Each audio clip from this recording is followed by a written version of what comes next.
આજરોજ અમરેલી જિલ્લાના જાફરાબાદ તાલુકાના બાબરકોટ ગામે કુકણિયા વિસ્તારમાં આવેલ વડલિયાવાળા ભૂતળા દાદાના જન્મદિવસ નિમિત્તે કથાનું આયોજન કરવામાં આવ્યું હતું। જાફરાબાદ તાલુકાના બાબરકોટ ગામે મંગાતા સાંખટ પરિવાર તેમજ વડલિયાવાળા ભૂતળા દાદા ગ્રુપ દ્વારા કુકણિયા વિસ્તારમાં આવેલ વડલિયાવાળા ભૂતળા દાદાના મંદિરે કથાનું આયોજન કરવામાં આવ્યું હતું। સાથોસાથ મેલડીમાંનું આખ્યાન રાખવામાં આવ્યું હતું। શનિવાર તારીખ 10/1/2026 શુભ દિવસે કથાનું આયોજન કરવામાં આવ્યું હતું, જેમાં મુખ્ય પાટલાના યજમાન ભીખુભાઈ લખમણભાઈ સાંખટ રહ્યા તેમજ માંગતા સાંખટ પરિવાર દ્વારા અલગ અલગ લોકો દ્વારા કથાના પાટલા રાખવામાં આવ્યા હતા।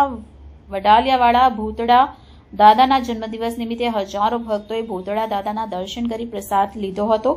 આ પ્રસંગે ગામના તમામ આગેવાન વડીલ ઉપસ્થિત રહ્યા હતા। ગામના સરપંચ અનકભાઈ સાંખટ, તાલુકા પંચાયતના ઉપપ્રમુખ કરશનભાઈ પરમાર તેમજ ગામના તમામ લોકો, આજુબાજુના ગામોના સરપંચ શ્રી, રાજકીય આગેવાન, બહોળી સંખ્યામાં લોકો ઉપસ્થિત રહ્યા। ઉપસ્થિત તમામ લોકોનું ભવ્ય સ્વાગત કરવામાં આવ્યું।